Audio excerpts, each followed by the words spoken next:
Salut à tous. Bon, alors je suis vraiment très heureux là, donc je ne voudrais pas cacher ma joie. Néanmoins, il faut que je me concentre un minimum pour faire cette petite vidéo. Euh, alors, j'ai fait un petit test avant et je me rends compte qu'il faudrait que j'achète un micro comme ont les youtubeurs, etc., les gens qui font des vidéos, parce qu'il y a beaucoup d'écho. Mais bon, voilà. Et je veux pas non plus cacher ce genre de petits détails pratiques parce que ça rend le truc plus humain en fait. Voilà, c'est des problèmes pratiques qui nous concernent tous. Alors bon, vous allez me dire, on le sait tous et donc on n'a pas envie de le réentendre, mais bon, voilà. Peut-être qu'à l'avenir, j'arrêterai de faire ce genre de commentaires, mais bref. Donc, la vidéo que je voulais faire euh, concerne, si vous voulez, être un voyage, une synthèse personnelle qui va nous mener de l'athéisme, de ce que c'est que la condition d'athée, jusqu'à un modèle de société souhaitable. Donc si vous voulez, c'est une synthèse personnelle d'un certain nombre d'idées provenant d'auteurs divers et variés que j'ai faites et voilà, qui je pense fait sens, qui est une sorte de ligne argumentative qu'on pourrait renforcer, mais voilà, qui déjà fait sens pour moi. Donc, déjà, je voudrais partir de la condition d'athée. Voilà, moi je suis athée. Alors, bon, euh, d'après Kant, si vous voulez, la seule position rationnellement tenable, c'est d'être agnostique. Parce qu'on ne peut pas démontrer l'existence de Dieu, mais on ne peut pas non plus démontrer qu'il n'existe pas. Donc en fait, on ne peut que être agnostique. C'est-à-dire, euh, comment dire, comment dire, laisser la possibilité au fait que Dieu existe, ne pas affirmer son inexistence, ni son existence, c'est-à-dire on ne se prononce pas d'une certaine façon. On dit c'est possible qu'il existe, c'est possible qu'il n'existe pas. Alors que l'athéisme, c'est affirmer qu'il n'existe pas. Donc, quand je dis que moi que je suis athée, c'est-à-dire que, donc, voilà, en fait, d'une certaine façon, je suis forcément agnostique, euh, mais je suis en pratique athée, c'est-à-dire que au quotidien, je ne laisse pas la place à la pensée de la possibilité de Dieu. Vous voyez? Euh, En fait, j'agis comme s'il n'existait pas. Donc en fait, d'un point de vue de la volonté, de l'action, je, je me positionne négativement par rapport à Dieu. C'est-à-dire, j'agis comme s'il n'existait pas et à aucun moment, je ne me dis, ah, peut-être qu'il existe et du coup, ça ferait ça, ça ferait ça. Alors, je peux le faire dans des discussions philosophiques, ça peut être intéressant, mais si vous voulez, en ce qui me concerne personnellement, vraiment dans la façon dont je mène ma vie, c'est pas c'est pas un type de pensée auquel je laisse place dans mon esprit. Voilà. Donc, quand vous êtes athée, dans le sens où je l'ai défini, vous vous levez le matin et, si vous voulez, qu'est-ce qu'il y a? Bon, alors, soit vous êtes, alors évidemment, ce qui stimule, c'est la vie au sens large, c'est-à-dire le plaisir, l'envie de faire des choses, etc., etc. Bon, puis les gens, évidemment, le fait d'être entouré de gens, etc., etc. Donc, si vous voulez, quand vous vous levez, vous avez, soit vous êtes en couple et donc vous avez votre partenaire, éventuellement vos enfants, etc. Et voilà, c'est la première personne avec qui vous interagissez et ça vous rend heureux, normalement. Sinon, il y a un problème. Donc, alors soit vous êtes célib et donc vous êtes tout seul et puis vous pensez à des gens, évidemment, vous reliez par l'esprit à des gens que vous aimez, etc. Et puis, en fin de compte, alors moi personnellement, en fin de compte, j'ai fini par me relier à l'humanité tout entière, si vous voulez, parce qu'en fait, il y a une empathie qui fait que je me reconnais en tout être humain par un certain nombre d'aspects. Je reviendrai sur ma vision de l'égalité entre êtres humains. Je pense qu'elle est essentiellement elle provient des émotions essentiellement. Euh, et puis aussi effectivement la conscience de la mort, la conscience de notre sort, et puis le fait qu'on a besoin les uns des autres pour, en fait, comme miroir, c'est-à-dire que quand on est tout seul, il y a des expériences qui ont été faites. Il y a des cas de, voilà, de personnes qui se trouvent seules sur une île déserte, ça, ou qui se retrouvent à l'isolement et deviennent fous, si vous voulez. Voilà. Donc, on a besoin d'un miroir euh, pour se sentir bien, pour se dire qu'on n'est pas seul, etc. etc. Voilà, euh, donc,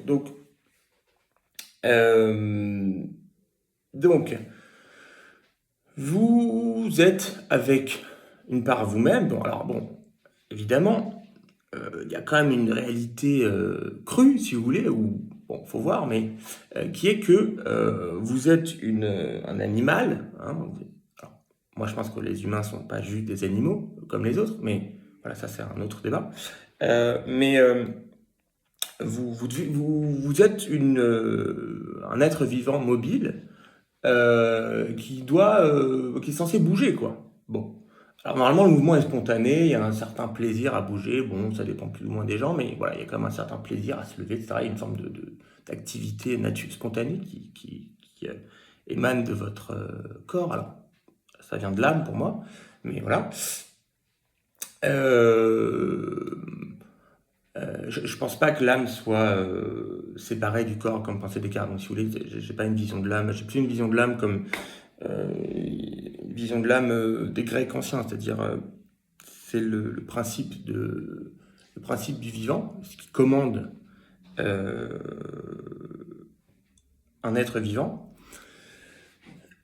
Euh, alors, donc ça, j'y reviendrai, mais si vous voulez, c'est ce qui commande un être vivant, c'est ce dont il est souhaitable que ça commande l'être vivant.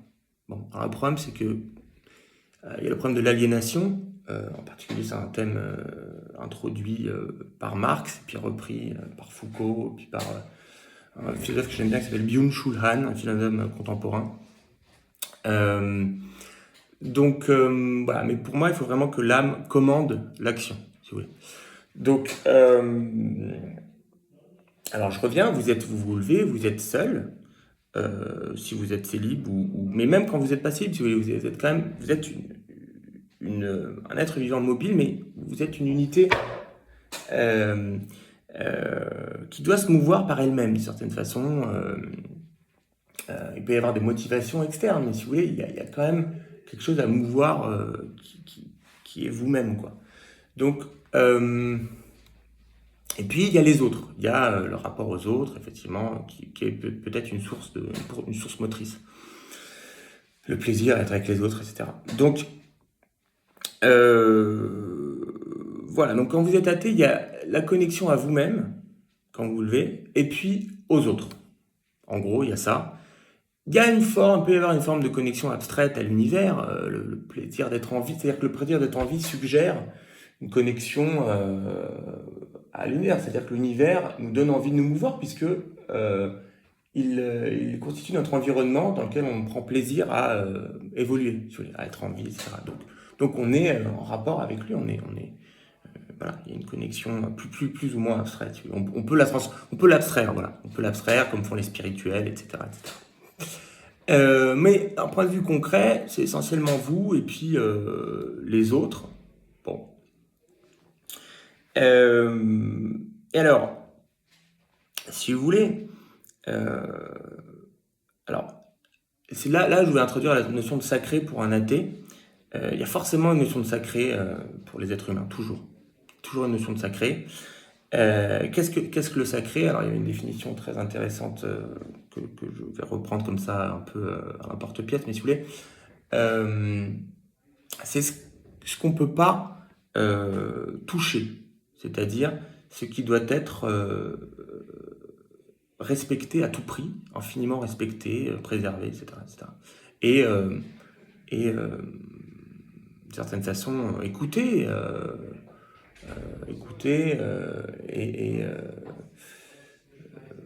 alors, la vénération, c'est encore une autre histoire. Moi, je suis pas tellement pour la notion de vénération, les idoles, etc. Bon, moi, je suis essentiellement nietzschéen, donc si vous voulez, voilà.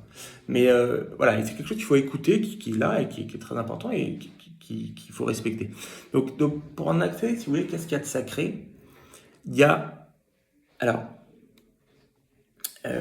dans une perspective individualiste où il y a une découverte de l'ego existentiel, par exemple par Descartes, etc. Bon, déjà, il y a vous-même, si vous voulez. Vous êtes infiniment respectable et il faut vous respecter infiniment, en fait. Voilà. Donc, alors, qu'est-ce que, qu'est-ce que ça implique? Donc, qu'est-ce que ça veut dire vous-même? Un point de vue, on va dire, immédiat, c'est votre corps, votre personne. Et puis, après, vos ressentis, donc c'est essentiellement les ressentis, c'est le corps qui ressent à travers les organes sensoriels, vos ressentis, vos idées. Alors voilà, moi je suis essentiellement empiriste, si vous voulez, donc pour moi c'est essentiel. Enfin, d'abord le plaisir il provient des sens, etc. Et puis après, les idées viennent après, si vous voulez. Moi je suis quand même fondamentalement empiriste. Euh, D'ailleurs, je suis physicien, donc voilà. Je ne suis pas matheux, même si bon, c'est encore un autre débat. Euh, mais euh, donc voilà, votre corps, vos ressentis, vos idées. Later, later, later. I'm coming later. Yeah, yeah, I will come. Yes. Yeah, sure. No problem. Euh, donc, euh, donc voilà, vous êtes sacré. Alors c'est le croire en toi de Nietzsche, si vous voulez. Alors on peut dire que c'est une étape, le fait de se sacraliser, c'est une étape supplémentaire par rapport au croire en soi. Le fait de se déifier, c'est encore autre chose. Ça va plus loin, quoi, si vous voulez. Je suis pas sûr que Nietzsche aille jusque-là, parce que Nietzsche parle du surhomme, mais si vous voulez, le surhomme n'est pas forcément un dieu, quoi. C'est une sorte de héros qui est à mi-chemin entre les hommes et les dieux. Donc il y a quand même il y a un aspect de déification, mais pas tout à fait, si vous voulez.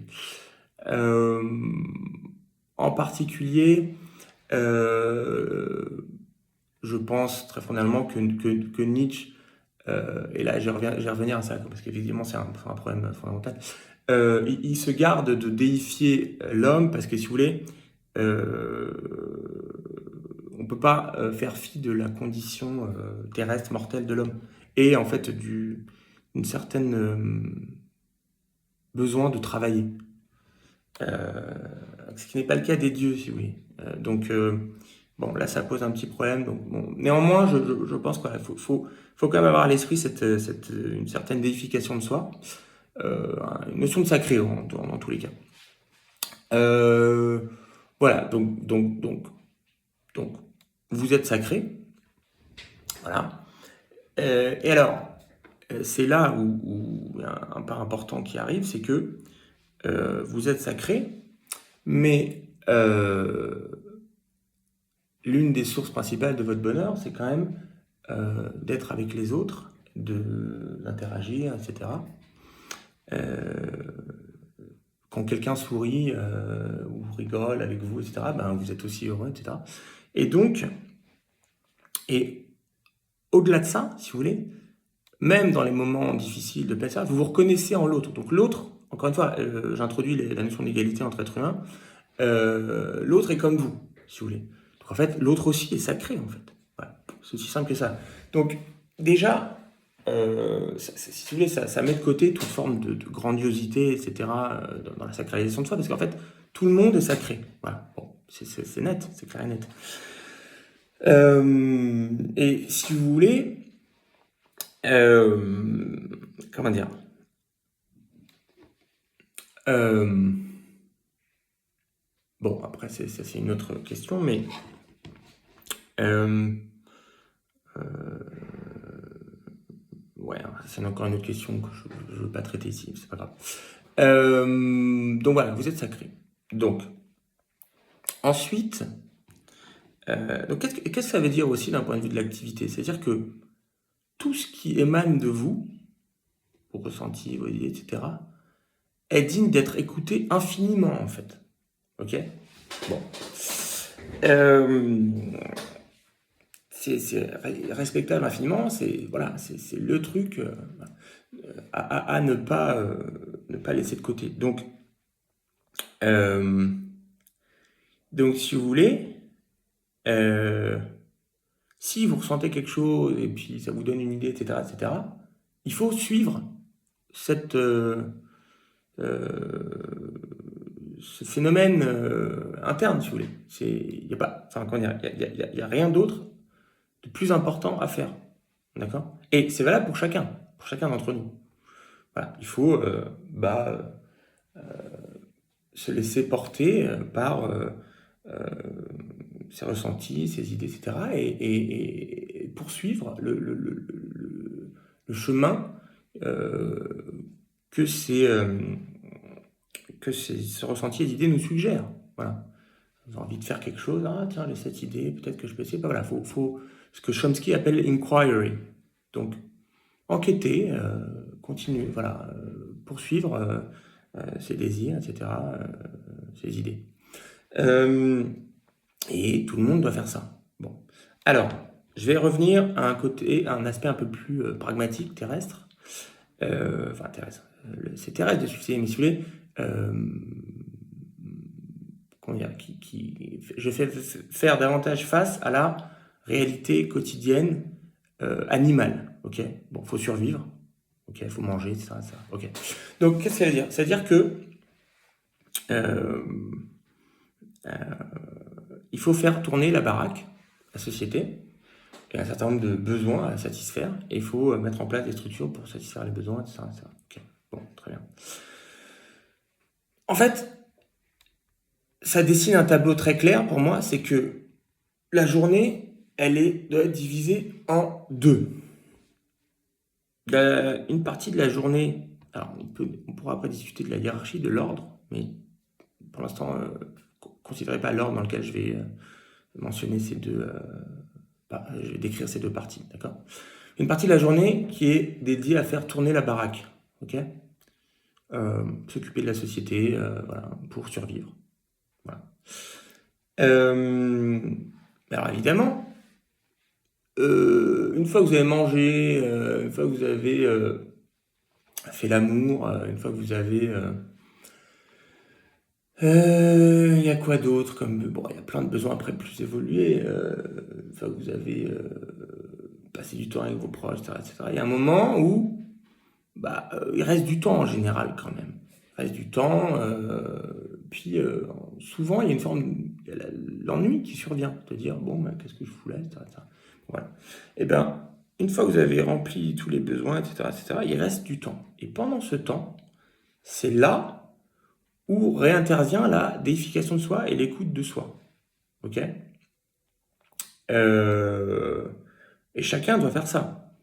Et on peut faire des choses en commun aussi, c'est-à-dire s'écouter en commun et puis faire des inquiries, des enquêtes communes aussi. Mais bon, voilà. Donc, il y a une autre partie de la journée qui est dédiée à ça, inquiry, faire des choses, soit qui viennent de soi uniquement, soit qui viennent d'une discussion avec quelqu'un d'autre, la faire avec quelqu'un d'autre, et voilà. Et donc, si vous voulez, c'est ce que Chomsky appelle le travail créatif libre. Voilà, c'est clair et net. Alors évidemment, il y a une partie créative, et puis après, il faut mettre en place des moyens techniques, intellectuels pour, si vous voulez, seconder la créativité, l'intuition, etc. Après, il faut faire des recherches, il faut voir si ça marche, etc., etc. Mais voilà, c'est un peu la démarche. Donc, si vous voulez, je suis parti d'une certaine façon Nietzsche. Ensuite, je suis passé, on va dire, au travail, pardon, excusez-moi, au travail non aliénant si vous voulez, de Marx. Je pense que c'est vraiment le point où Nietzsche et Marx se rejoignent, c'est-à-dire la notion de travail spontané et qui provient de l'âme, en fait. Voilà. qui provient de votre vibration intérieure. Ah, j'ai envie de faire ça. Voilà. Waouh, ah ouais, ça me donne cette idée. Ah, j'ai envie de faire ça, et donc j'y vais. Voilà. Donc je pense que c'est vraiment le point où Nietzsche et Marx se rejoignent, peut-être le seul d'ailleurs. Mais voilà, donc c'est déjà beaucoup. C'est déjà. En tout cas, c'est mon point d'accroche, si vous voulez, de départ. C'est cette jonction entre Nietzsche et Marx. Voilà. Donc ensuite, alors évidemment, il y a la partie faire tourner la baraque, hein, qui est très importante. Et qui, moi, si vous voulez, personnellement, moi, me conduit au communisme essentiellement. Alors bon, faut voir ce terme, à quel point on le préserve, à quel point... Parce que bon, il y a pas mal d'expériences qui n'ont pas été tellement fameuses de communisme réel. Le, comment dire, la Russie de Staline, la Chine de Mao, etc. Bon, faut voir. Mais tu vois, il y a quand même... voilà, je dirais que c'est quand même... euh, ça reste une notion qu'on peut garder, etc. Donc voilà, moi ça me conduit au communisme. Donc voilà, Nietzsche, Marx, et ensuite il y a Chomsky qui pour moi, enfin qui moi m'inspire énormément parce que Chomsky réintroduit quand même, insiste beaucoup sur la liberté, sur la créativité, etc. Ce que Marx fait moins, je pense, même si je veux pas trop m'avancer parce qu'il faudrait que je le lise davantage. Mais, euh, mais voilà, Chomsky quand même insiste beaucoup sur cette partie indépendante, de recherche personnelle, etc., de quelque chose qui fasse sens pour vous, etc. Un côté quand même vachement individualiste chez Chomsky, mais dans le bon sens du terme, encore une fois. C'est-à-dire que il s'agit de mettre en place une société qui permette à chacun de faire ça. Voilà, donc, et puis ensuite d'en discuter avec les autres, et puis éventuellement de s'inspirer les uns les autres. Donc voilà. Euh, euh, donc c'est un individualisme que je considère sain, si vous voulez. Euh, donc voilà. Donc, donc, euh, donc ça conduit à voilà, une société où le travail est un travail non aliénant, c'est-à-dire non imposé, qui vient de vous, ok? Encore une fois, je raccroche avec le début, c'est-à-dire ça vient pas de Dieu, ça vient de votre âme, c'est-à-dire le principe du vivant. Bon. Et pour moi, il n'y a absolument aucune implication quelconque, comme quoi il n'existerait un Dieu, si vous voulez. C'est juste, voilà, alors, faudrait définir l'âme scientifiquement, hein, c'est évidemment une question extrêmement compliquée, mais voilà, vous pouvez sentir une vibration intérieure, quelque chose en vous, qui a envie de faire des choses, voilà, d'interagir avec les autres, etc. Bon, qui vous meut, bon, qui vous fait agir, qui fait fonctionner votre organisme, etc. Euh, donc, voilà ce que je voulais dire. Donc voilà, on est passé de la condition d'athée jusqu'à, et on est allé jusqu'à un modèle de société qui pour moi s'ensuit, voilà, selon un agencement que j'ai proposé. On pourrait renforcer la ligne argumentative, etc. Mais voilà, je considère que c'est une ligne argumentative qui fait sens, euh, encore une fois, qui vraiment articule à la fois soi et les autres, si vous voulez, le besoin de suivre ses élans et puis le besoin de le partager avec les autres. Voilà, c'est vraiment une articulation entre ces deux pôles. Euh, et voilà, qui, moi personnellement me conduit à la gauche radicale. Alors, je voudrais quand même dire un mot sur ma, vie, ma vision de la gauche et peut-être les points de divergence que je peux avoir avec le communisme ou l'anarchisme, même si bon, ils sont sans doute secondaires, mais quand même, je voudrais les mentionner, c'est-à-dire que je pense qu'il faut quand même... euh, mais alors, vous allez voir pourquoi ça diverge pas tant que ça, du communisme et de l'anarchisme. Je pense qu'il faut quand même euh, être... Enfin, il me paraît assez sain dans une société d'être capable, d'être désireux, si vous voulez, de se réunir pour des projets, c'est-à-dire pour un travail commun qui éventuellement demande un certain effort, etc., etc. Euh, voilà, de travailler en commun vers un but commun. Euh, et qu'est-ce que ça implique? Ça implique que vous pouvez pas du jour au lendemain dire oh non ça me gonfle, maintenant j'ai envie de faire mes trucs, le projet me gonfle, etc. Non, voilà. Mais la grande comment dire question, là où ça diverge pas tant que ça du communisme et de l'anarchie, si vous voulez, c'est que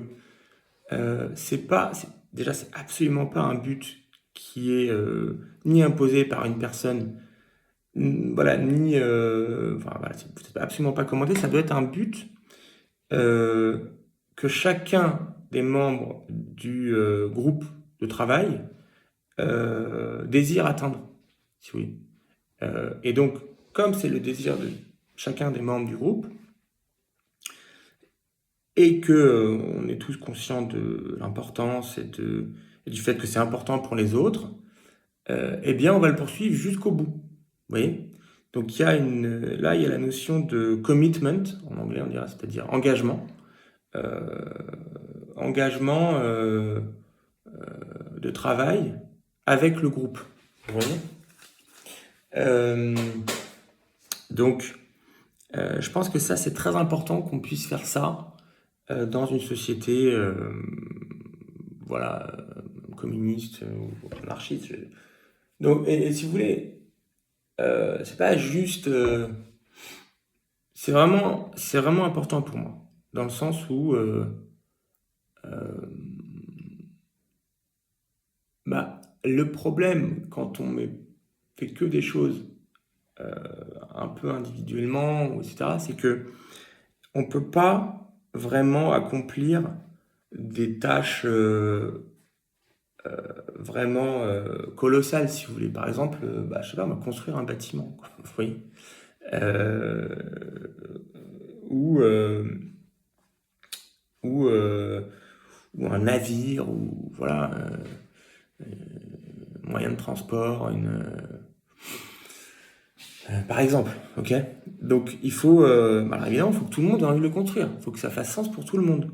Bon, il faut que tout le monde, par exemple, ait envie d'aller en Amérique. Je sais pas, moi, je pense à Christophe Colomb. Bon.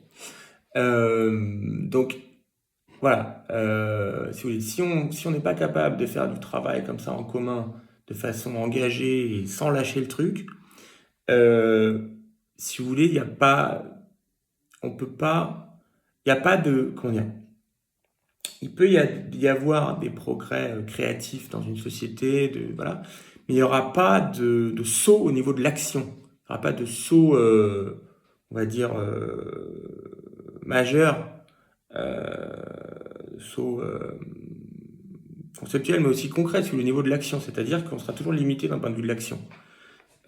En fait, c'est à voir avec la technique. En fait, je reconnais que c'est à voir avec la technique. C'est-à-dire, euh, pour agir davantage sur le monde et interagir aussi avec lui d'une façon plus vaste, etc., il faut des moyens techniques. Bon, euh, si vous voulez aller voir ce qu'il y a à l'autre bout du monde, il faut y aller à l'autre bout du monde. Voilà.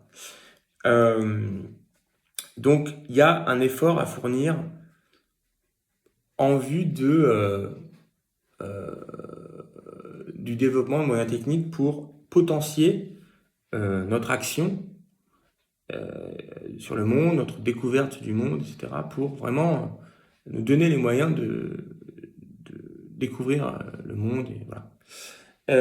Donc ça, c'est très important pour moi. Mais encore une fois, là où il faut faire très attention, c'est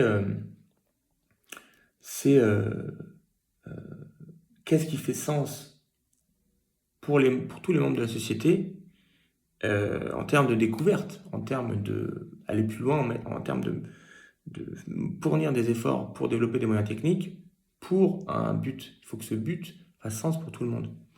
Bon, je vais vous donner un exemple très simple. Le rêve spatial versus le rêve écologique, si vous voulez. Bon, aujourd'hui, moi je suis physicien, donc si vous voulez, moi j'adore l'espace, aller sur notre planète, évidemment. Bon, mais en fait, bon, d'un point de vue euh, pragmatique, euh,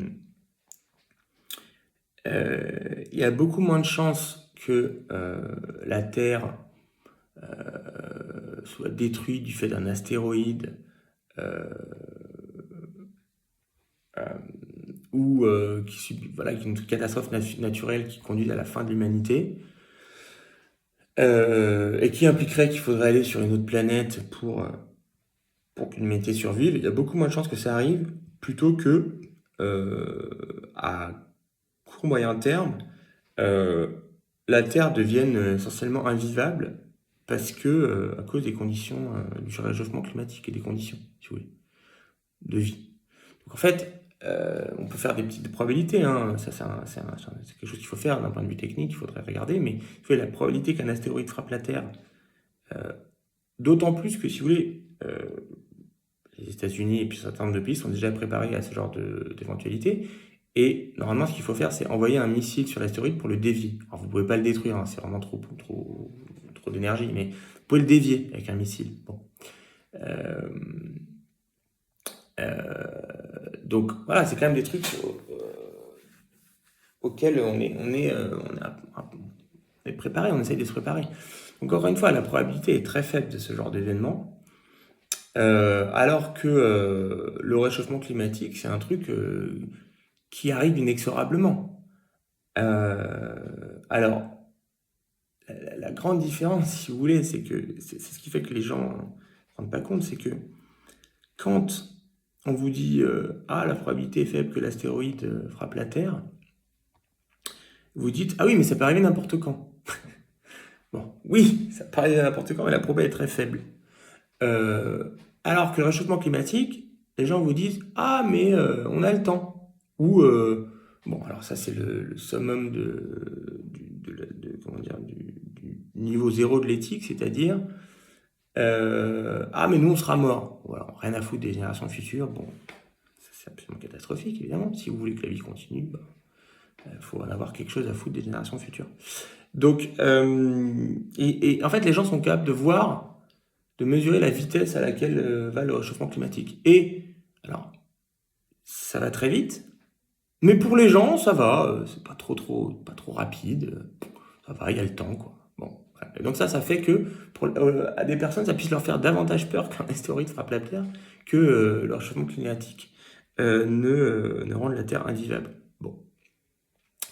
Et donc, voilà, mais en fait, rationnellement, il faut plutôt s'occuper du réchauffement climatique.